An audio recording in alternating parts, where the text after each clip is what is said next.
ইরানের ৩ পারমাণবিক স্থাপনায় শনিবার মধ্যরাতের পর হামলা চালায় যুক্তরাষ্ট্র।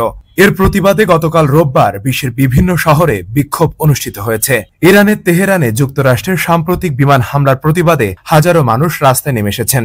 দেশটির রাজধানী জুড়ে রোববার সকাল থেকে বিভিন্ন প্রান্তে বিক্ষোভ কর্মসূচি শুরু হয়। পরে সেখানে যোগ দেন প্রেসিডেন্ট মাসুদ। তেহরানের আজাদি স্কোয়ার, ফারদৌসি স্কোয়ার, ইমাম হোমেইনি মসজিদের সামনে এবং পার্লামেন্টের ভবনের সামনে ছিল প্রধান বিক্ষোভস্থল।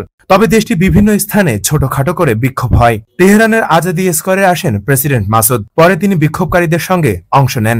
যুক্তরাষ্ট্রের New York, Chicago, Washington, Los অ্যাঞ্জেলসের মতো বড় শহরে এই বিক্ষোভ অনুষ্ঠিত হয়। এই কর্মসূচিকে জরুরি সমাবেশ বলে বর্ণনা করেছেন আয়োজকেরা। একাধিক স্থানে বিক্ষোভকারীরা ইরানের পতাকা বহন করেন। কেউ কেউ সাইনবোর্ড ও ব্যানার ধরে রেখেছিলেন ও ভবনের গায়ে লাগিয়ে রাখেন। সেখানে লেখা ছিল, ইরানে যুদ্ধ নয়।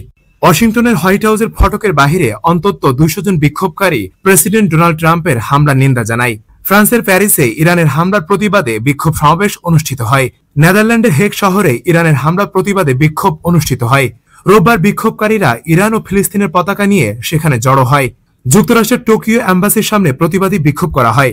রোববার সেখানে বিভিন্ন কিছু লেখা প্লেকার্ড বহন করেন। ফেরদৌস সাগর, মানব কণ্ঠ।